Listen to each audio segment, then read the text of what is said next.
우리가 읽은 이사야서 30장에 있는 말씀도 당시 하나님의 백성인 유다 백성들이 하나님을 향한 불신, 그 불신에 관한 그런 메시지를 계속 제시가 되고 있습니다.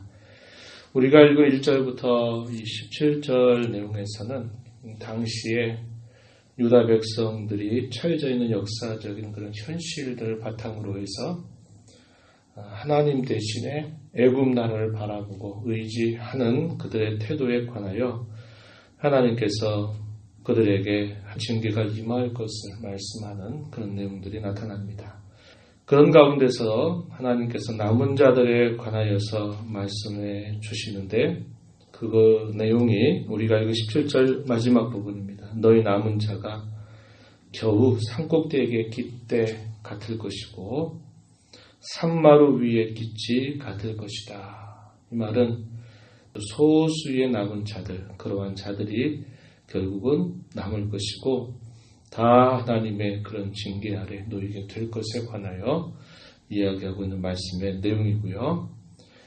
어떤 현실과 어려움들 속에서도 하나님 앞에 신실하게 남아있는 자, 하나님만을 바라는 그러한 자들을 향해서 하나님께서는 그들에게 은혜를 베풀어 주실 것이다.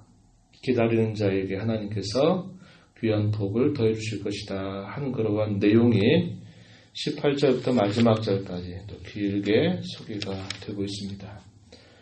당시에 아수르 나라가 대단히 강한 힘을 발휘하고 있는 그런 시대였습니다. 하나님은 온 세상을 경영하시는 그런 분이시기 때문에 하나님은 항상 그 세상의 모든 경영을 통하여서 하나님의 백성들을 지키시고 보호하시고 인도하심을 이야기하지만 당시 유다의 백성들은 눈앞에 보이는 현실적인 상황 때문에 하나님보다도 눈에 보이는 그런 세력들에 민감하게 반응하면서 결국 하나님의 마음을 완전히 무시해버리는 태도를 끊임없이 고집했던 것입니다. 바로 그런 상황을 두고서 오늘 본문에서 하나님께서 선지자 이사야를 통해서 그 말씀을 주고 있는 것입니다. 본문 1절 가서 한번 보십시오. 여호와께서 이르시되 표역한 자식들은 화 있을진저 그들이 계교를 베푸나 나로 말미암지 아니하며 맹약을 맺으나 나의 영으로 말미암지 아니하고 죄의 죄를 더한다. 이렇게 말씀을 하십니다. 그들이 베푸는 계교, 그들이 맺은 맹약, 이것이 하나님과 아무런 상관이 없다는 겁니다. 나로 말미암지 않고 나의 영으로 말미암지 않고 죄의 죄를 더하는 모습임을 이야기하고 있습니다. 그것이 어떠한 계교고 어떠한 맹약이냐 2절 말씀에 소개하기를 바로의 세력 안에서 스스로 강하려 하며 애굽의 그늘에 피하려 하여 애굽으로 내려갔으되 나의 입에 묻지 아니하였도다. 아수르 나라를 대적하기 위해서 이 유다 나라가 바라보고 있는 나라가 애굽 나라였습니다. 그래서 애굽과 동맹을 맺어서 그 애굽을 통해서 자신들의 운명을 지켜가겠다라고 하는 이런 판단을 내리고 있는 것이죠. 우리가 앞에서도 읽었습니다만 하나님 선지자 이사야를 통해서 임마누엘의 징조를 보여주겠다. 당시 아하스 왕에게 그렇게 하지 말아라. 하지만은 이 아하스 왕이 그 말씀을 전혀 듣지 않습니다. 징조를 구하라고까지 말씀하지만 그 징조를 구하지도 않는 것입니다. 그리고는 애굽 나라를 바라보는 거예요. 옛적 애굽 나라가 어떤 나라였나요? 이스라엘 백성들을 괴롭혔던 나라입니다. 그런데 시간이 흘러가면서 이런저런 당시의 국제적인 정세를 살피면서 대적 나라였고 끊임없이 이스라엘 백성들에게 있어서는 좋은 관계가 아니었던 그 나라를 향해서 종을 보내려 끊임없는 노력을 기울이고 있는 것입니다. 하나님은 이게 아니다. 하나님만 바래라. 하나님께서 지난날 세월 동안 하나님이 그 백성들의 보호자가 되시고 그 그 백성들을 지키시고 인도하셨던 것을 기억한다면 아무리 강대한 나라가 침범을 하고 공격을 해와도 하나님을 바라면 하나님이 보호하시고 지키신다. 이 사실들을 대단히 강조하지만 눈앞에 보이지 않고 그들의 귀가 열리지 않고 듣지 않기 때문에 결국 애굽을 향하여서 계속적인 동맹 맺기를 힘썼던 자세를 가지고 있었습니다. 3절 말씀에 보면은 애굽의 세력이 너희에게 수치가 되고 애굽의 그늘에 피하는 것이 너희의 수욕이 된다. 5절 가서도 보시면은 그들이 다 자기를 유익하게 하지 못하는 민족으로 말미암아 수치를 당하리니 그 민족이 돕지도 못하며 유익하기도 못하고 수치가 되게 하면 수욕이 되게 할 뿐이다. 이런 말씀을 하십니다. 수치 수욕이란 말이 이 3절 5절에서 5번씩이나 표현되고 있죠. 그 말은 결국 도움으로 돌아오는 게 아니라 수치와 수욕으로 돌아오는 것 외에는 아무것도 되지 못한다. 그 사실을 이렇게 말씀을 하고 있습니다. 유익하게 하지 못하는 민족이다. 5절에서 그렇게 표현했죠. 돕지도 못하고 유익하게도 못하는 그런 민족이다. 오히려 그들이 수치, 수욕이 되게 할 것이다. 라고 이야기합니다. 6절에서도 보면은 마지막 부분에 자기에게 무익한 민족이다. 이렇게 애굽 나라를 표현했고 7절에서는 애굽의 도움은 헛되고 무익하다. 그러므로 내가 애굽을 가만히 앉은 라합이라 일컬었느니라. 이 라합이라고 하는 말은 애굽 나라를 상징하고 있는 그런 표현이고 이 고대 세계에서는 신화적으로 등장하고 있는 바다의 큰 동물이 라합이라고 하는 말을 사용합니다. 엽기서 보게 되면 이런 표현들이 등장하죠. 아무런 도움이 되지 않고 어떤 것도 그들을 위해서 무엇인가도 하지 않는 그러한 모습을 두고 여기 가만히 앉은 라합이라고 비유하시면서 말씀을 하고 있는 겁니다. 그들의 이러한 태도에 관하여서 하나님께서는 기록해라. 선지자 이사야 기록해라 이렇게 말씀을 하십니다.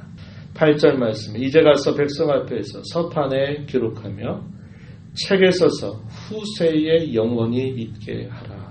뭘 기록하라고 말씀하시나요? 9절입니다. 대저 이는 이 백성들은 패역한 백성, 거짓말하는 자식들, 여호와의 법을 듣기 싫어하는 자식들이라고 써서 후세에 영원히 있게 하라 이렇게 말하고 있습니다.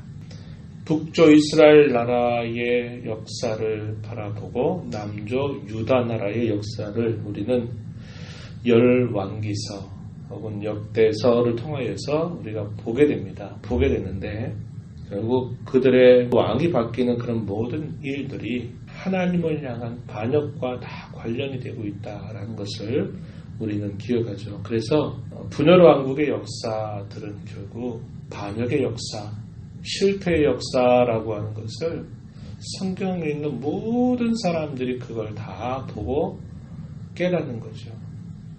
하나님을 이렇게 거역하고 반역했던 이 백성들에게 이러한 일들이 끊임없이 있어 왔구나 하는 것을 우리는 보고 있는 겁니다.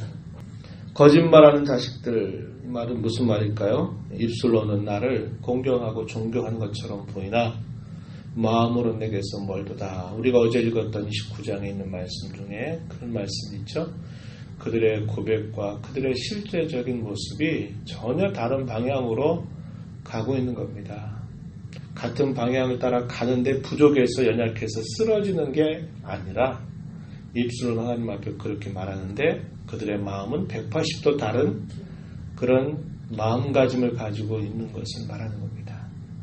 이러한 모든 행위들이 결국 거짓을 말하는 행위들이 되는 것이고 그들을 향해서 거짓말하는 자식들이다 이렇게 표현하고 있는 것이죠. 하나님의 법을 그토록 들려주기를 원하는데 듣지 않는 거죠. 여기 10절에서도 뭐라고 말하냐면 선견자들을 향해서 선지자들을 향해서 그들이 이렇게 말한다는 거죠. 10절 선견하지 말라. 선지자들을 향해서는 우리에게 바른 것을 보이지 말라. 우리에게 부드러운 말을 하라. 거짓된 것을 보이라. 너희는 바른 길을 버리며 천병에서 돌이키라. 이스라엘이 거룩하신 이를 우리 앞에서 떠나시게 하라. 이렇게 말한다는 겁니다. 끊임없이 선견자들과 선지자들을 회유해서 그들로 하여금 자신들이 듣기 싫은 말 하지 말고 좀 좋은 말 좀 해라. 좋은 말 좀 해라. 이렇게 말하는 거죠. 그래서 당시에 수많은 선지자들이 평안하다, 문제없다, 하나님이 이제까지 우리와 함께 하신 것처럼 우리에게도 여전히 함께 하셔서 우리를 지켜주실 것이다. 끊임없이 거짓된 평안을 외쳤고 거짓된 안전을 외치다가 순식간에 결국 역사적인 패망을 겪게 되는 그런 아픔을 당하게 되었습니다. 12절 말씀에 하나님께서 그들의 그러한 말씀을 들으려고 하지 않는 태도들에 관하여서 이렇게 말씀하시죠. 너희가 이 말을 업신여기고 압박과 허망을 믿어 그것을 의지하니 이 죄악이 너희에게 마치 무너지려고 터진 담이 불쑥 나와 순식간에 무너진 것 같게 될 것이다. 당시에 유다의 이런 하나님의 말씀을 듣기 싫어하는 그들의 폐역한 자세에 관해서 그들에게 미칠 화를 비유적으로 말하기를 이 담이 불쑥 기울어져 있어가지고 언제 이게 쑥 넘어져 버릴지 모르는 담으로 묘사하고 있는 겁니다. 토기장이가 그릇을 깨뜨리는 것처럼 아낌없이 부숴버리죠. 내가 만들려고 했던 그릇이 마음에 안 들면 다른 사람이 어찌하든지 간에 토기장이가 그 깨뜨리는 것을 주저하지 않습니다. 그러나 그들에게는 아직 소망이 있죠. 어떤 소망입니까? 15절 너희가 돌이켜 조용히 있어야 구원 얻을 것이요 잠잠하고 신뢰하여야 힘을 얻을 것이다. 돌이켜 조용히 있다. 이 말은 그들이 지금 가던 그들의 삶의 자세를 180도 바꾸어서 회개한다 이 말입니다. 회개한다. 회개하여서 조용히 하나님 앞에 기다리라는 거예요. 그분을 바라보라는 겁니다. 그러면 구원을 얻는다. 잠잠하고 하나님을 향하여 신뢰해야 너희가 힘을 얻는다.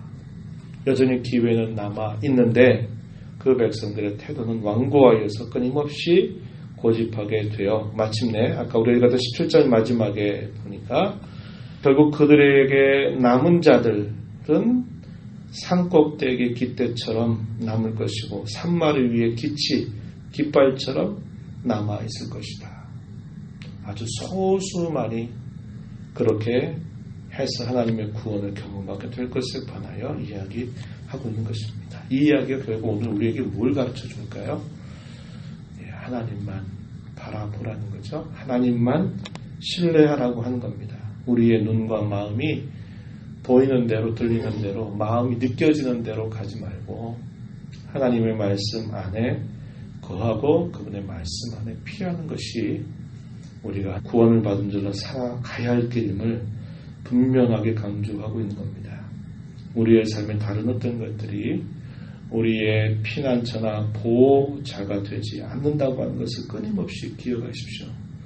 재물이나 건강이나 그 어떤 것도 우리가 의지할 대상이 아님을 알고 모든 것들을 수단으로 사용하셔서 그분의 뜻을 이루시는 하나님만을 우리가 언제든지 의지하고 그분의 뜻을 따라 살아가려고 하는 거룩한 결단과 몸부림이 우리에게 있어야 합니다. 아까 말씀드렸듯 우리가 가는 길이 좀 늦어질 수는 있어요. 우리가 연약해서 부족해서. 그러나 우리 입술 이렇게 말하면서 내 삶은 전혀 180도로 살아간다면 이것은 대단히 악한 것입니다. 이런 태도를 우리가 갖지 않도록 우리 마음을 살펴서 하나님을 바라보며 있자며 나아가는 우리 모두가 되어야 할 것입니다. 하나님 아버지 감사합니다. 이 새벽 시간에도 저희들을 주님 앞에 인도하셔서 함께 찬송하고 말씀에 귀를 기울이고 듣게 하신 것 감사합니다. 어려움 가운데 처해가고 있는 유다 백성들에게 하나님만이 이제껏 그러했던 것처럼 도움임을 말씀하시고 하나님만 바라고 기다리라고 이야기하지만 그것이 눈에 보이지 않고 손에 잡혀지지 않는지라 늘 보이는 것을 바라보고 의지하는 그러면서도 완고하게 그 길을 걸어가는 그 백성들의 모습을 살펴보면서 오늘을 살아가는 저희들의 모습 또한 눈에 보이는 대로 귀에 들리는 대로 우리 마음의 느낌을 따라서 살아가는 일에 대단히 익숙한 저희들입니다. 주님께서 불쌍히 여기셔서 우리에게 약속하신 거룩한 말씀이 이제껏 말씀하신 대로 이루신 것처럼 장차 저희들에게 말씀하신 대로 이루실 하나님을 우리가 오직 도움으로 삼고 잠잠히 하나님만 바라는 자로 의지한 자로 살아가는 저희들 되도록 인도하여 주시옵소서. 은혜의 보호자 앞에 나와 간구하는 심령들에게 이 시간도 기도 가운데 크신 은혜를 베풀어 주시옵소서. 예수님 이름으로 기도하옵나이다. 아멘.